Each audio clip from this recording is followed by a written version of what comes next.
एहतसाब अदालत इस्लामाबाद में साबिक वज़ीर-ए-आज़म नवाज शरीफ के साहबजादे हसन नवाज और हुसैन नवाज ने पानामा रेफरेंसेस में दाहमी वारंट गिरफ्तारी मुअत्तल करने की दरख्वास्त दायर कर दी। दरख्वास्त काजी मिसबा एडवोकेट के जरिए एवनफील्ड, अल अजीजिया और फ्लैगशिप रेफरेंसेस गिरफ्तारी मुअत्तल करने के लिए दायर की गई। आपको बताएं, नवाज शरीफ के साहबजादों की जानिब से वारंट गिरफ्तारी मुअत्तल करने की दरख्वास्तें दायर कर दी गई। दरख्वास्त एहतसाब अदालत के जज नासिर जावेद राना की अदालत में दायर की गई। एहतसाब अदालत ने तफसीली अफसर को कल के लिए नोटिस जारी कर दिया। नवाज शरीफ के साहबजादे हुसैन नवाज और हसन नवाज का वतन वापसी का फैसला, एवनफील्ड रेफरेंस में जारी दायमी वारंट गिरफ्तारी मुअत्तल करने की दरख्वास्त दायर कर दी गई। दरख्वास्त एहतसाब अदालत के जज नासिर जावेद राना की अदालत में दायर की गई है।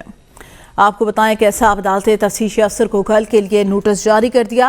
नवाज शरीफ के दोनों साहबजादे हुसैन नवाज और हसन नवाज ने वतन वापस आने का फैसला कर लिया। इस हवाले से उनके दामी वारंट गिरफ्तारी जारी किए गए थे। जमान मुगल हमारे साथ मौजूद हैं। जमान बताएगा, नवाज शरीफ के साहबजादों ने वतन वापसी का फैसला कर लिया।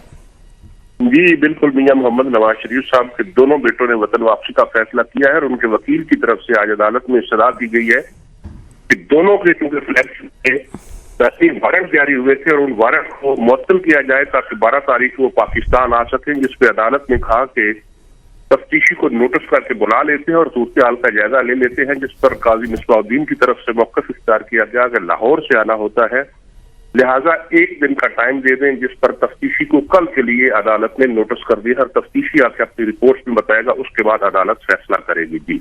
जी सही, शुक्रिया जमान आगाह करने के